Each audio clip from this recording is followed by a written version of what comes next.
Hello. Good morning. Good afternoon. Good evening.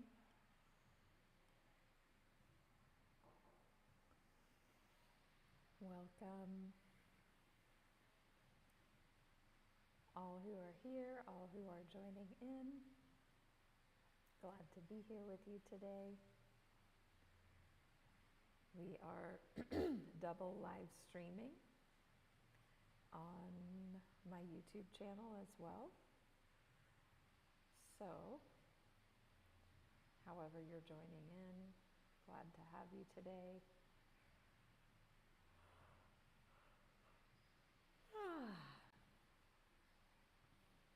If you're new to me, please say hello if you would like. I'm excited as always to be here with you today.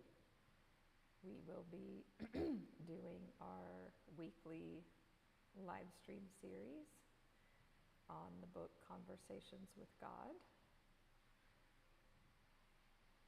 So, if you are new to that book as well, I would love to know that too, so that I can explain that a bit to you all. Okay, just excuse me. So, we will give a few minutes for people to join in. You can say hello if you would like. My voice is still waking up this morning. I am still waking up this morning. I'm not in my usual location at home because the power is out. So I am here, and yeah, this is where I am. Hello, Paul, welcome. Are you new to my live streams, or new to Insight Timer, or new to Conversations with God, or none of the above?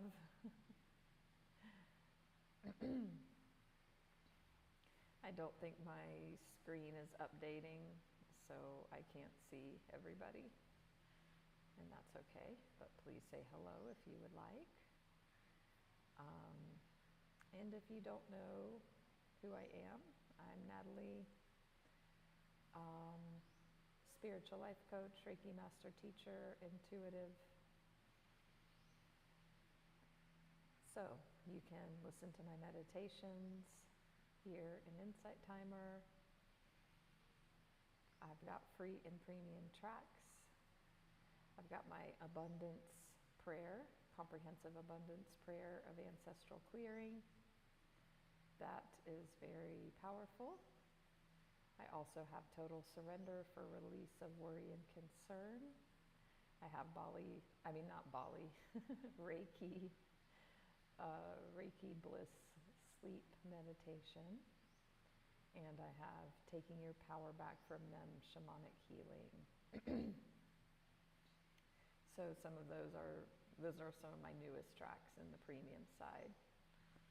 Ooh, awesome, Paul. I apologize, I don't recognize your photo, so maybe that's why I wasn't familiar. Hi, Ginger, how are you? Nice to see you. So we are double live streaming in YouTube also. So if you have to leave or whatever, you can't catch the entirety of this, or you want to re-listen or listen to past episodes, they're all over there. And this one will be included in the live section. So, hi J.E. Wonderful. Thank you for bringing me along on your walk. So,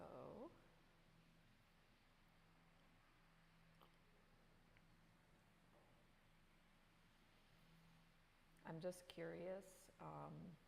There's nothing really I can do about it, but I'm curious how the sound quality is here right now. I've gone live in here before, and if you missed it, I'm live here now because my power is out. So, yeah, just wondering how it is. If anyone has feedback on that, because I enjoy going live here and the internet is very good.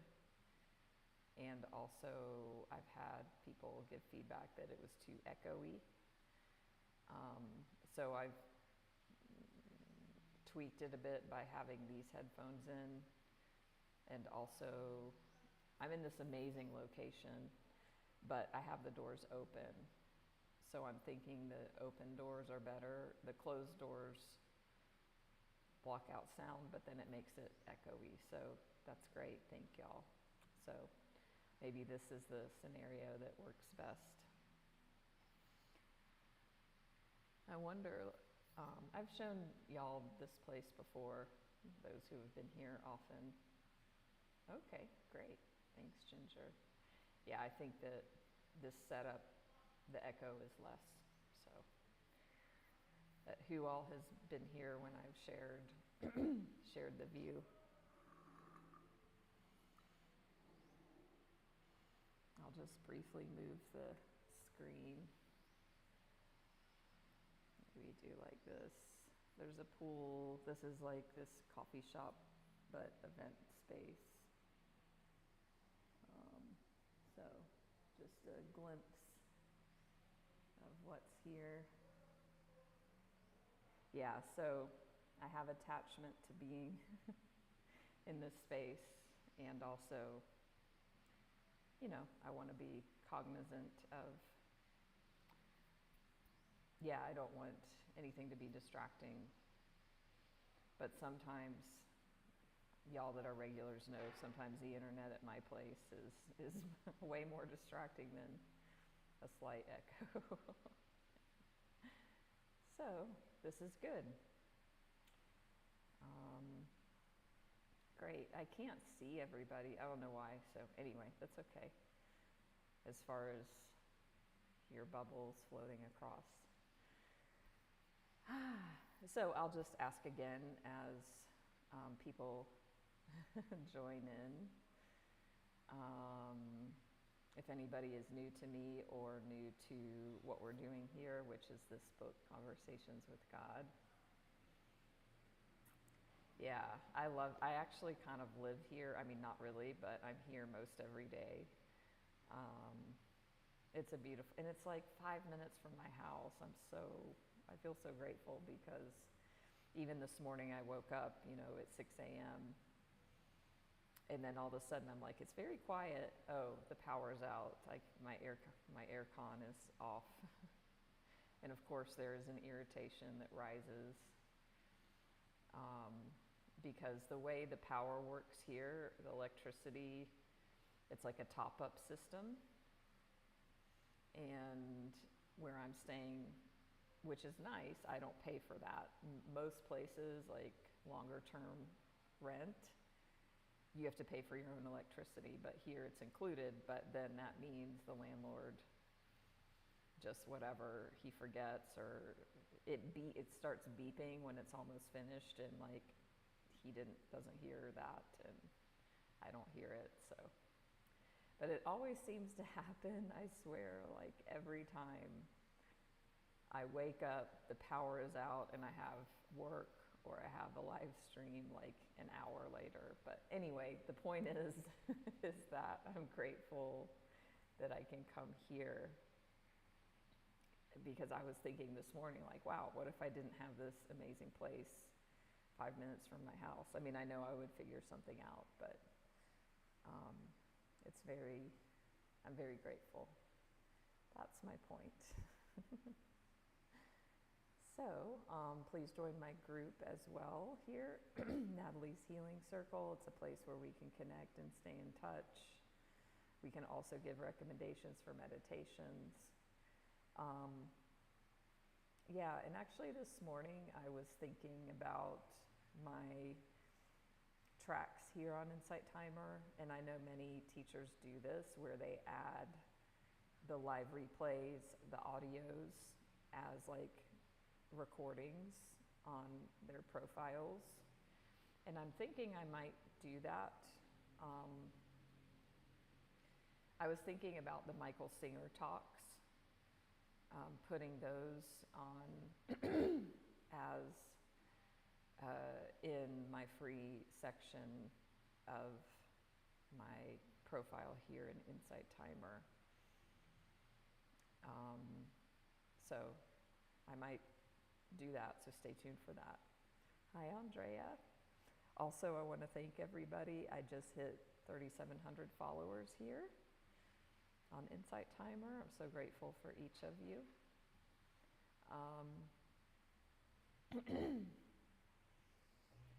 Excuse me.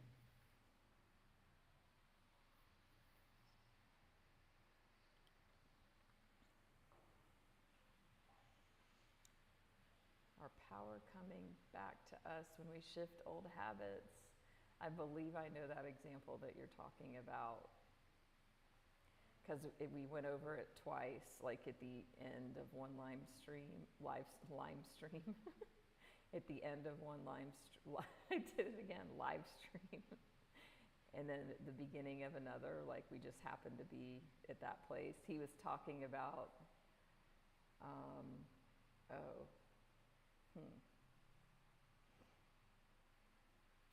Each time we make a small choice that's in alignment, we get our power back.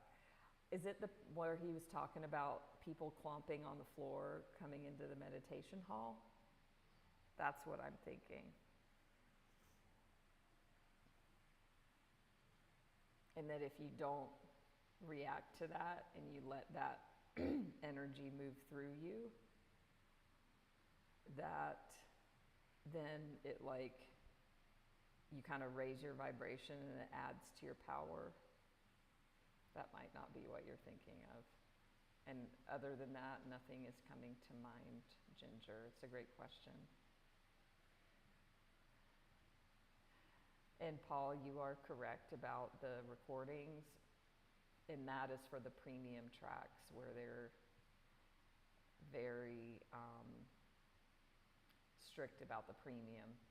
The free ones, I mean, my experience has been they're way more lenient, but also maybe things have changed. I haven't uploaded a free track in a long time, so maybe they have gotten more strict with the free ones as well. So likely I won't be uploading this about changing habits. Is it the one, Ginger, where he talks about like quitting smoking, and he kind of even gives an AA reference and is like, yes, okay, the one where he's like, if you put arsenic on the cigarette, like you won't smoke it. So it's not that like you can't not do it. I know that one very well, and I know it's in the first season of his original live stream series from Sounds True, and I think I know it's like one of 3. So I'll brainstorm, or you can, I think it's either the commitment to staying conscious, your highest intention, self-realization. I think it might be one of those 2. If you need help outside of that, let me know. But that's one of my favorites, and we will be listening to that one in our Michael Singer series. So, hi Mishi, hi John, Karen, Rochelle and Evie. Welcome, welcome. So we'll go ahead and get into, hi Faye. Now suddenly I'm seeing everybody showing up.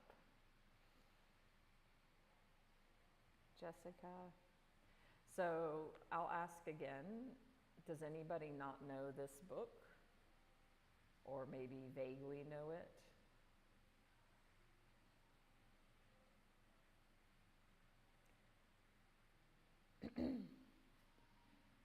And if everyone's familiar, we'll dive in. Awesome, Evie. I'm always so excited to introduce this. So, and it doesn't matter, like, and I always say this, you can jump in right now, doesn't matter where we are in the book. You know, trust that you're hearing this at the perfect time for you. So this is a conversation between the author, Neale Donald Walsch, and God.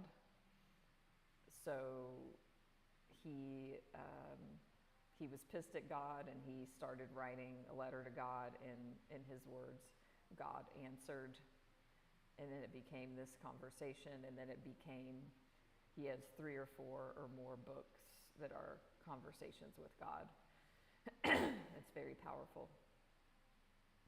So, we will dive in. Last time, it got really, and I always give this disclaimer because this book challenges stuff at the deepest roots of our belief systems and humanity. Like, and last time it did get very, very confronting and deep, talking about good and evil, which is good. And also, you know, it can be challenging. So if this hits your stuff, great. I would invite you to be open to it and be curious and have a beginner's mind. And, you know, if things don't resonate, fine. But before you maybe discard or reject something, I would just invite you to pause and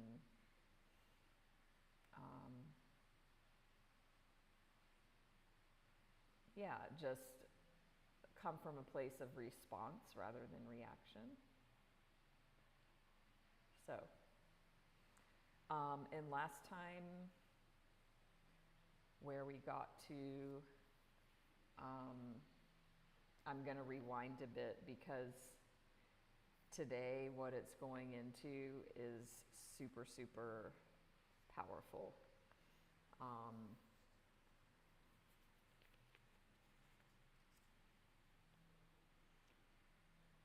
Yeah. So let me just reground into where we're at. So last time it was talking about religion as well.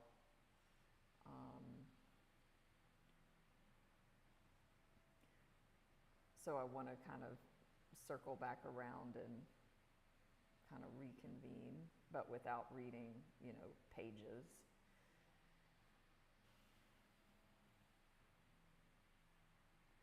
So it's talking about how, in the context of traditional religions and in human relationship to those religions, that typically the religions make, you know, humans wrong, you know, strip us of our power,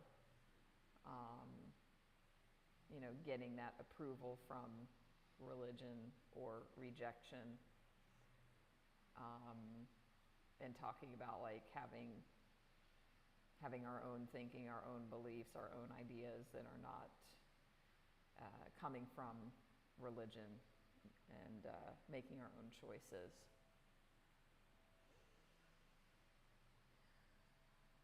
So,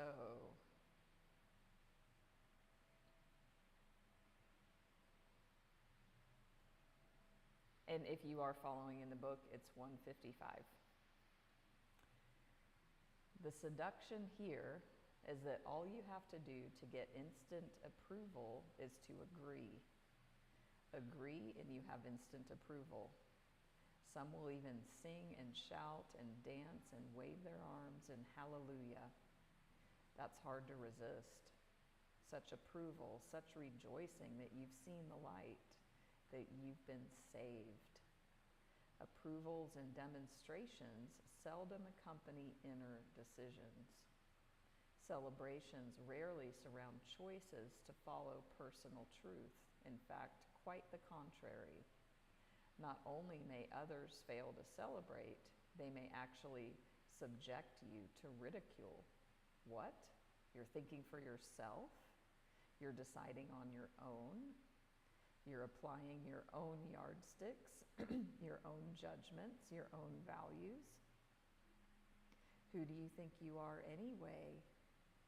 And indeed, that is precisely the question you are answering.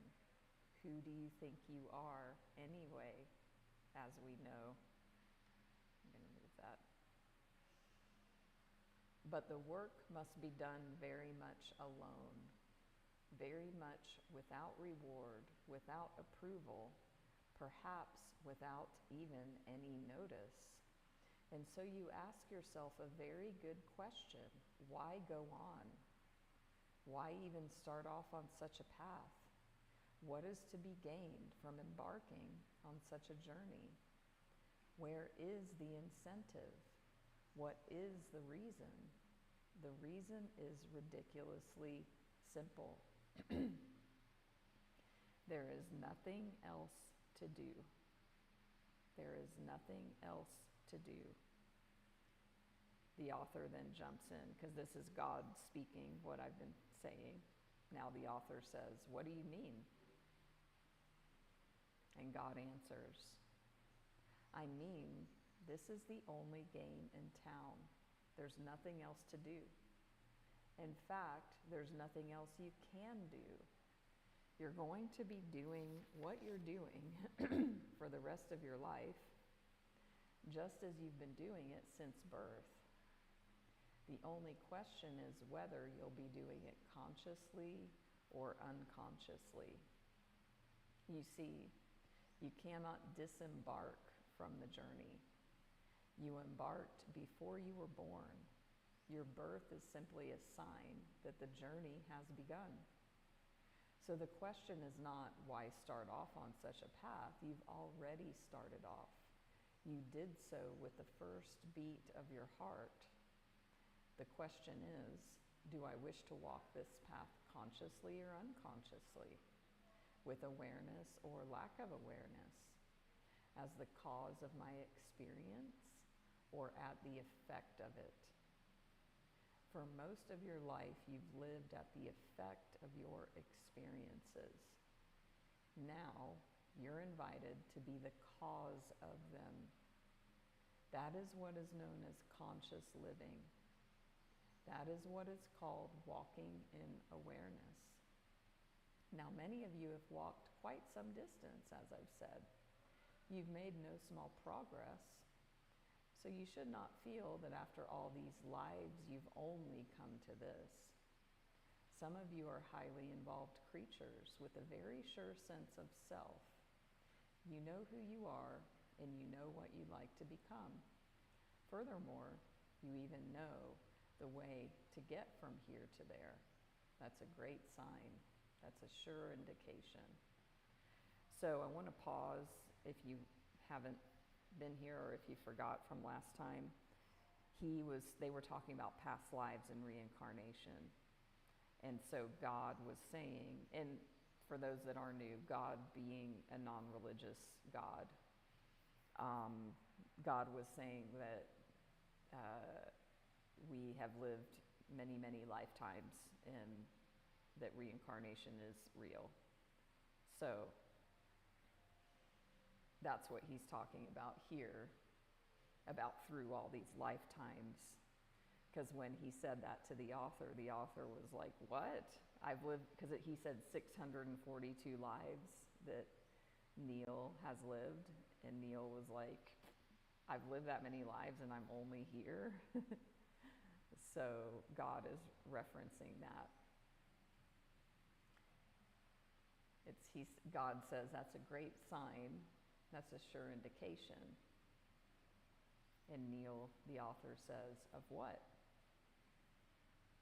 God says, of the fact that you now have very few lives left. Is that good? It is now for you. And that is so because you say it is so. Not long ago, all you wanted to do was stay here. Now, all you want to do is leave. That's a very good sign. Not long ago, you killed things, bugs, plants, trees, animals, people. Now you cannot kill a thing without knowing exactly what you're doing and why. That's a very good sign. Not long ago, you lived life as though it had no purpose. Now you know it has no purpose save the one you give it. That's a very good sign. Not long ago, you begged the universe to bring you truth. Now you tell the universe your truth, and that's a very good sign.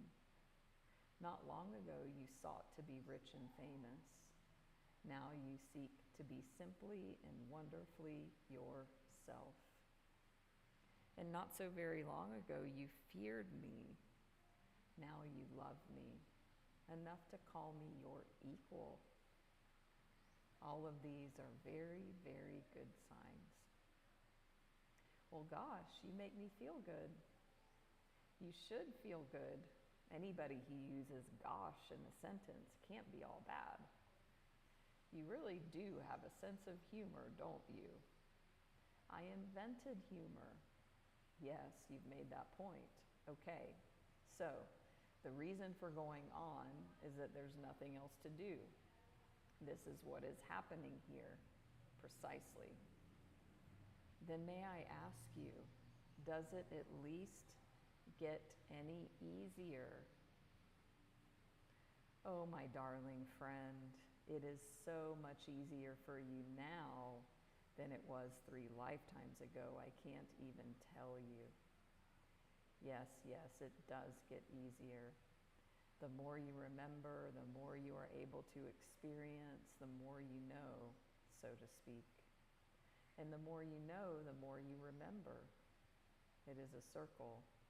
So yes, it gets easier, it gets better, it becomes even more joyful. But remember, none of it has been exactly a drudge. I mean, you've loved all of it, every last minute. Oh, it's delicious, this thing called life. It's a scrumptious experience, no?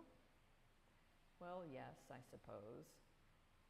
You suppose, how much more scrumptious could I have made it? Are you not being allowed to experience everything? The tears, the joy, the pain, the gladness, the exaltation, the massive depression, the win, the lose, the draw. What more is there? A little less pain, perhaps? Less pain without more wisdom defeats your purpose, does not allow you to experience infinite joy, which is what I am. Be patient. You are gaining wisdom, and your joys are now increasingly available without pain. That too is a very good sign. You are learning, remembering how to love without pain, to let go without pain, to create without pain, to even cry without pain. Yes, you're even able to have your pain without pain, if you know what I mean. I think I do. I'm enjoying even my own life dramas more. I can stand back and see them for what they are, even laugh. Exactly. And you don't call this growth? I suppose I do. And so then, keep on growing, my son. Keep on becoming. And keep on deciding what you want to become in the next highest version of yourself. Keep on working toward that. Keep on, keep on. This is God work we're up to, you and I. So keep on.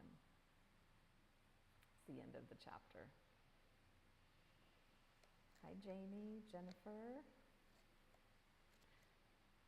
So beautiful encouragement there.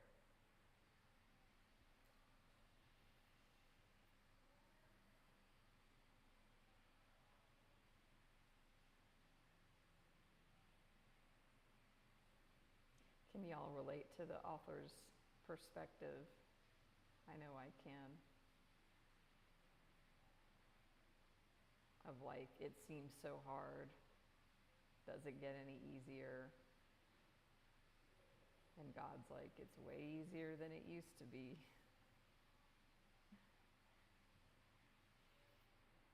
Hey, Nancy, I thought of you. I know you have this book. So, and then what's so impactful about the passage we just read, because we're talking about, reincarnation and multiple lives, and really the purpose of it. And we open the passage with, why are we doing all this? And God says there's nothing else to do. There's nothing else for us to do. So, we just finished chapter 9 right now. So chapter 10 is just, this is all chapter 10 is. Oh, this conversations with God. So chapter 10 is simply Neale, the author, saying, I love you, you know that?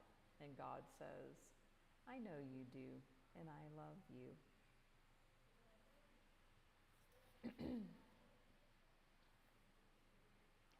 So we're going to start now on chapter 11, or continue with chapter 11, if you are following. And again, if you're popping in or whatever, just take this in. It's for you because it's happening right now. Conversations with God is what we're reading. So Neale, the author, says, I'd like to get back to my list of questions. There's so much more detail I want to go into on every one of these. We could do a whole book on relationships alone, and I know that.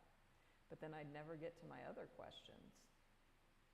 There'll be other times, other places, even other books. I'm with you. Let's move on. We'll come back to it here if we have time. Okay, my next question then. Why can't I ever seem to attract enough money in my life? Am I destined to be forever scrimping and scraping? What is blocking me from realizing my full potential regarding money? So we get into the juicy topic of money and abundance. So who all is excited to hear what the book has to say about that? And as many of y'all know, we just recently finished our amazing money mindset course, which was all about what we're about to talk about here. So if you were in that group or whatever, if abundance or money or finances or scarcity and lack and all of that has been a challenge, is interesting to you, you'll want to definitely perk your ears up here. And also, we're not going to get through the whole chapter today, so come back and or watch the replays if you miss it. So God says, the condition is manifested not just by you, but by a great many people. Neale says, everyone tells me it's a problem of self-worth, a lack of self-worth. I've had a dozen New Age teachers tell me that lack of anything is always traceable to lack of self-worth. God says, that is convenient simplification. In this case, your teachers are wrong. You do not suffer from a lack of self-worth. Indeed, your greatest challenge all your life has been to control your ego. Some have said it's been a case of too much self-worth. Well, here I am again, embarrassed and chagrined again, but you're right. You keep saying you're embarrassed and chagrined every time I simply tell the truth about you. Embarrassment is the response of a person who still has an ego investment in how others see him. I'm going to read that sentence again because this definition of embarrassment is so spot on. And it'll be good for you to realize yourself when you feel embarrassment, that you can remember this. So it says, embarrassment is the response of a person who still has an ego investment in how others see him. So it's always about somebody else. Hi, Amelie. Yes, we've already gotten feedback on that. Thank you. This is really the best that can be done in this situation right now.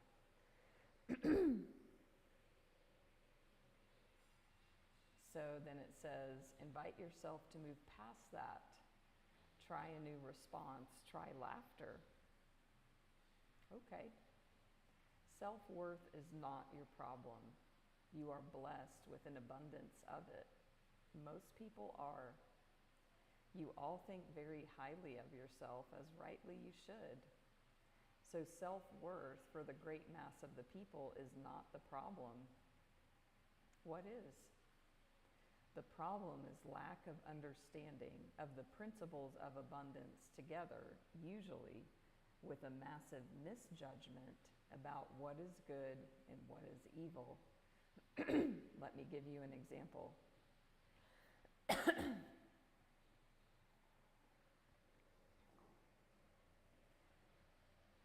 Please do. So God says, you carry a thought around that money is bad. You also carry a thought around that God is good. Bless you. Therefore, in your thought system, God and money do not mix. Well, in a sense, I guess that's true. That is how I think. This makes things interesting because this then makes it difficult for you to take money for any good thing. I mean, if a thing is judged very good by you, you value it less in terms of money. So the better something is, i.e., the more worthwhile, the less money it's worth. You are not alone in this. Your whole society believes this. So your teachers make a pittance and your strip-teasers a fortune. Your leaders make so little compared to sports figures that they feel they have to steal to make up the difference. Your priests and your rabbis live on bread and water while you throw coins at entertainers. Think about it. Everything on which you place a high intrinsic value, you insist must come cheaply.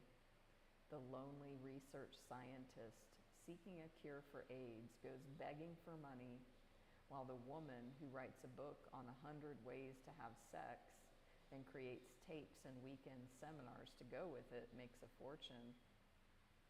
This having it all backwards is a propensity with you, and it stems from wrong thought. The wrong thought is your idea about money. You love it, and yet you say it's the root of all evil. You adore it, and yet you call it filthy lucre. You say that a person is filthy rich. And if a person does become wealthy doing good things, you immediately become suspect. You make that wrong. So, a doctor had better not make too much money, or had better learn to be discreet about it. And a minister, whoa, she'd really better not make lots of money, assuming you'll even let a she be a minister, or there'll surely be trouble. You see, in your mind, a person who chooses the highest calling should get the lowest pay. Yes, is right. You should think about that because it is such wrong thought. I thought there was no such thing as wrong or right. There isn't. There is only what serves you and what does not. The terms right and wrong are relative terms, and I use them that way when I use them at all. In this case, relative to what serves you, relative to what you say you want, your money thoughts are wrong thoughts. Remember, thoughts are creative. So if you think money is bad, yet think yourself good, well, you can see the conflict.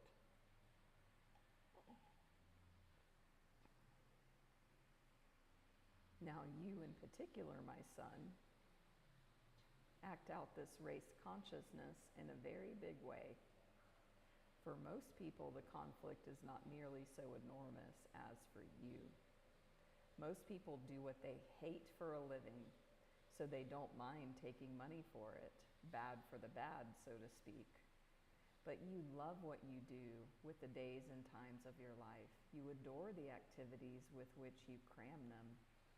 For you, therefore, to receive large amounts of money for what you would for what you do would be, in your thought system, taking bad for the good, and that's unacceptable to you. You'd rather starve than take filthy lucre for pure service, as if somehow the service loses its purity if you take money for it. So here we have this real ambivalence about money. Part of you rejects it, and part of you resents not having it. Now, the universe doesn't know what to do about that because the universe has received two different thoughts from you. So your life with regard to money is going to go in fits and starts because you keep going in fits and starts about money. You don't have a clear focus. You're not really sure what's true for you. And the universe is just a big Xerox machine. It simply produces multiple copies of your thoughts. Now, there's only one way to change all that. You have to change your thought about it.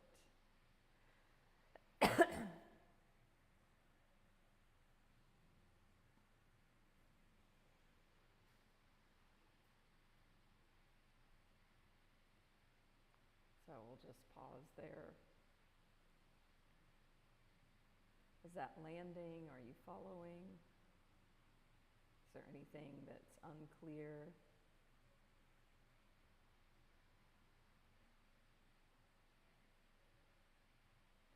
We basically have conflicting thoughts. It's not about a lack of worthiness that keeps us from having an abundance of money. It's this limiting belief system, these value judgments that money is bad. And I've done many lives on this, and you know, these beliefs that come from childhood, from religion. God is good, money is bad. We reward entertainers, teachers, we do not. And so then it was going back to the author, and why he doesn't make money is because he loves what he does. So has this conflicting thought he shouldn't receive value for that because it's good. But if you hate your job, then you, quote, should get well compensated for it, or it's easier to be well compensated.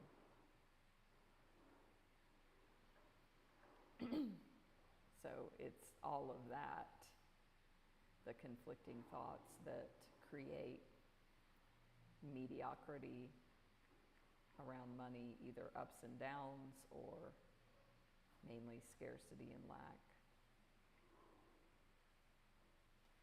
So now the author continues, how can I change the way I think? How many of you have had that frustrating question yourself?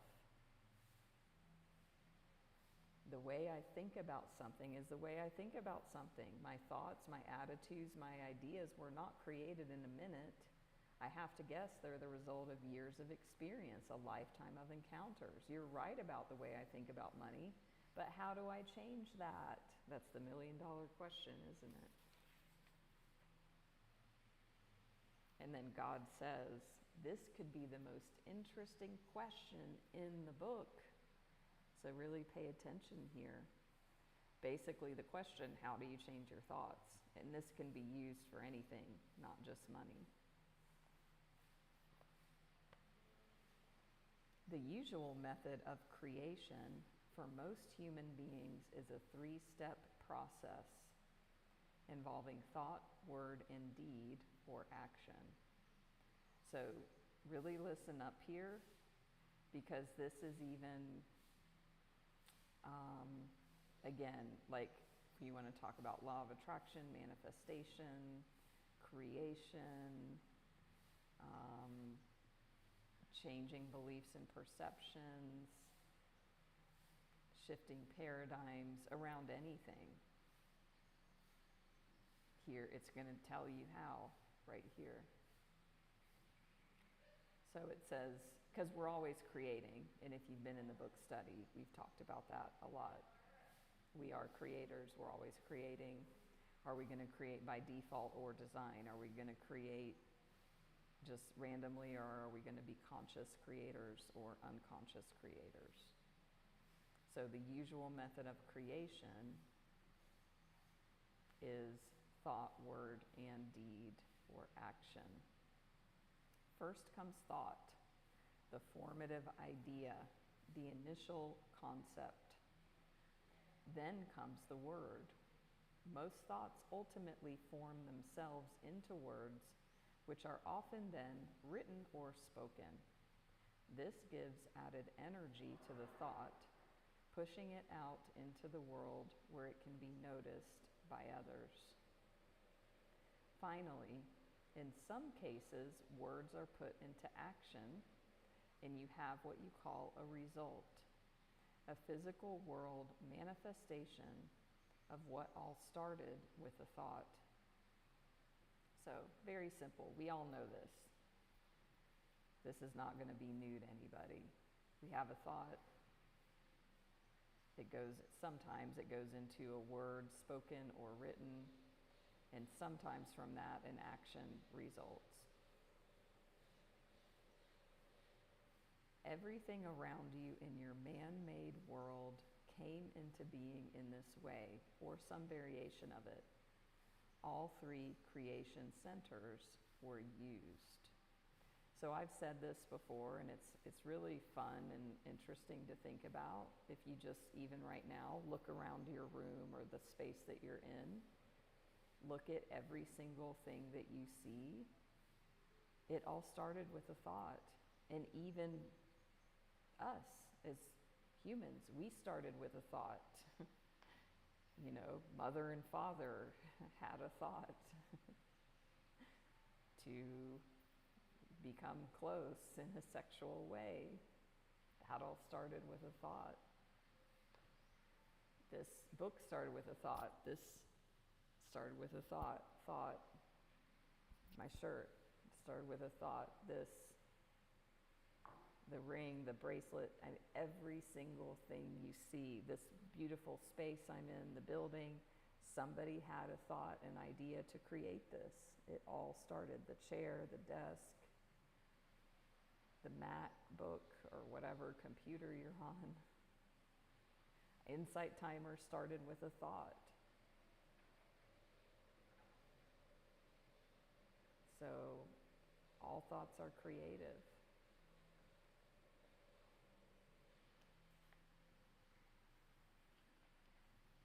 So then God continues, but now comes the question, how to change a sponsoring thought. So sponsoring thought is capitalized.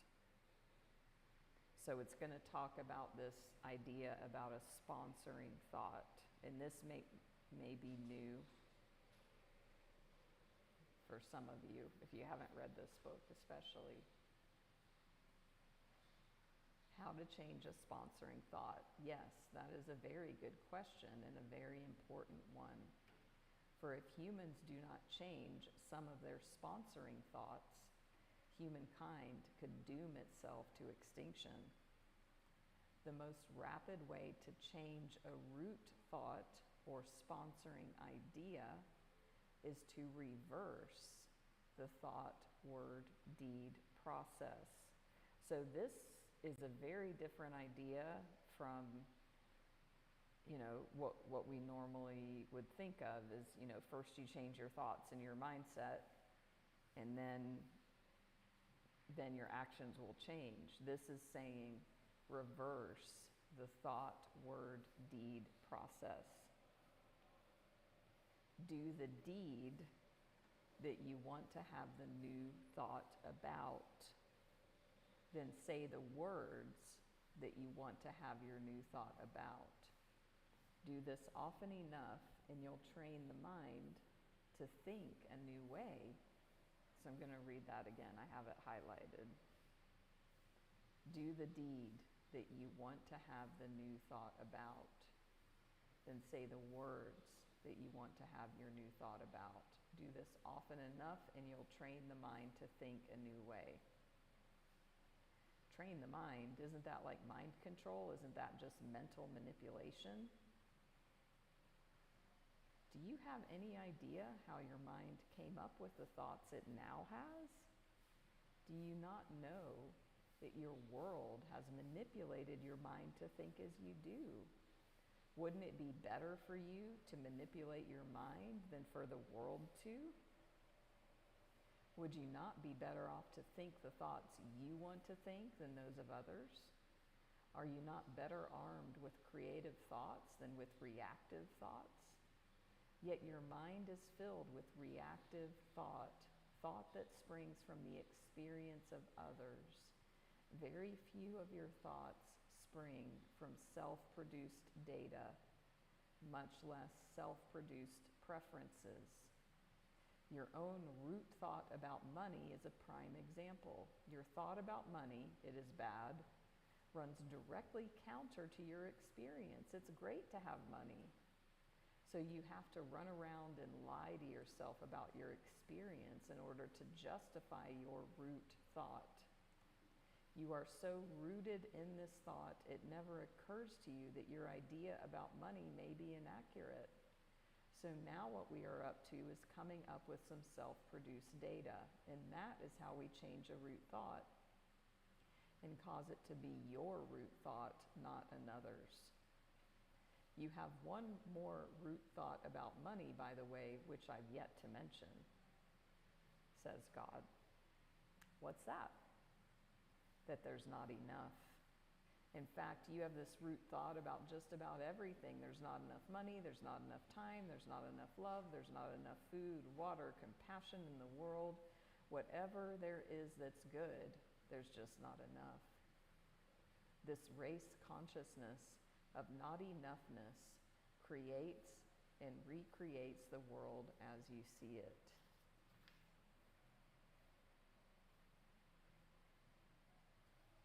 Okay. So then he says, okay, so I have two root thoughts, sponsoring thoughts to change about money. One, it is bad. One, there's not enough. Can anyone else relate to having those?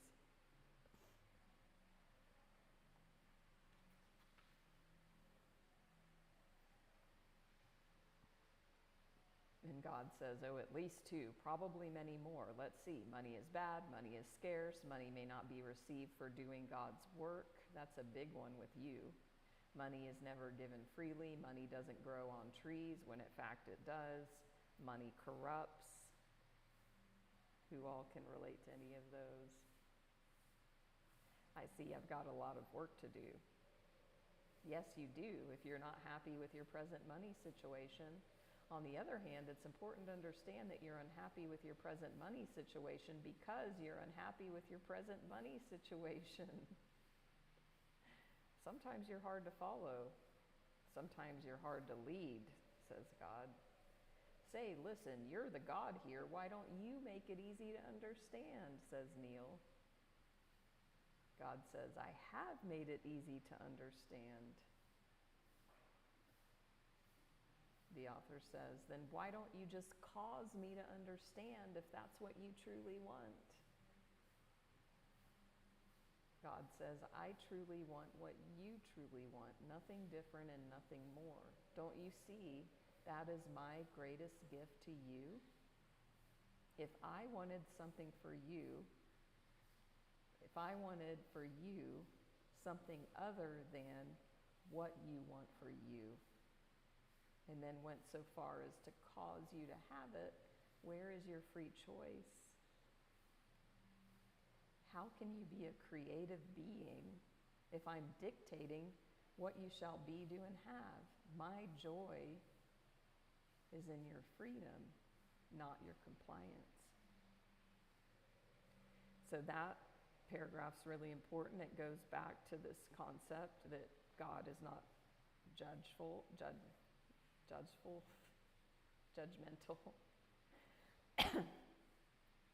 God is not judgmental, and God has no expectation. So God wants what we want, nothing more. So when the author says, can't you just cause me to change my thoughts?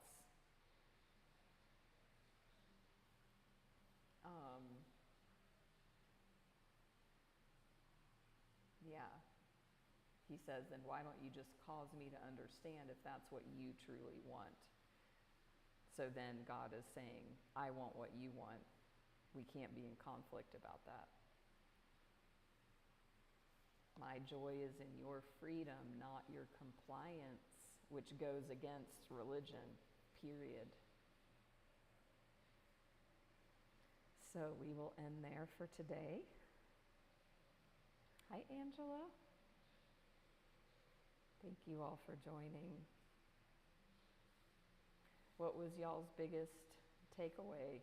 There's so much gold in these pages, which is why I love sharing it and why I want to hear it again and again for myself. And if you are joining in, you haven't already, give me a follow here on Insight Timer. On YouTube, I'm double live streaming right now. Give a donation if you would like. Here through the app or however. I do offer one-on-one sessions privately, spiritual life coaching, Reiki and Ancestral Clearing, as well as intuitive tarot and oracle card readings. I do offer I am offering right now my guided truth excavation journey. That's a fun and powerful one-on-one session. I'm offering that complimentary if you've never had a session with me before.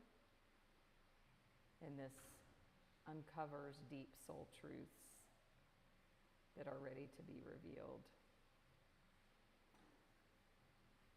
Jamie. Yeah. My joy is in your freedom and not your compliance. That is like, I don't know if there's any statement more contradictory to religion than that. Any religion. Thanks for joining, Evie. I'm so excited. This is a new book for you. Jennifer, thank you. So I will be going live in 23 hours for Saturday Night Live. We will be doing our fun and powerful collective card reading, as well as Reiki and Ancestral Clearing. So don't forget to join in for that and bring your friends. Thanks, Jennifer, for the donation. So much love from Bali. Great question. So normally we create by our thoughts are first, and then they become words, either written or spoken sometimes, and sometimes they become actions. So God is saying we must reverse the process to act first, and then the words written or spoken will come next, will change or be changed, and then the thoughts will change. It's going to go into more detail about that. So it makes sense that you would want to clarify that, because it was just like the introduction of that idea, but it's going to go into that more for sure. So stay tuned for that. Yep. I'd rather just let the book say it better than me. And actually, one of the parts we're about to read in the book, it's really changed things for me, and I'll wait till we get there. So, but yeah, come back for more. Stay tuned. I'll be doing this again same time next week. So great, Jamie, Andrea. Thank you. I'm so grateful for all of you, for Insight Timer, for the internet, for all the ways we can connect. So you can follow me here, Facebook, Instagram, YouTube, my website, all that as well. Would love to have you there as well. So thank you, thank you, thank you. And I will see you soon.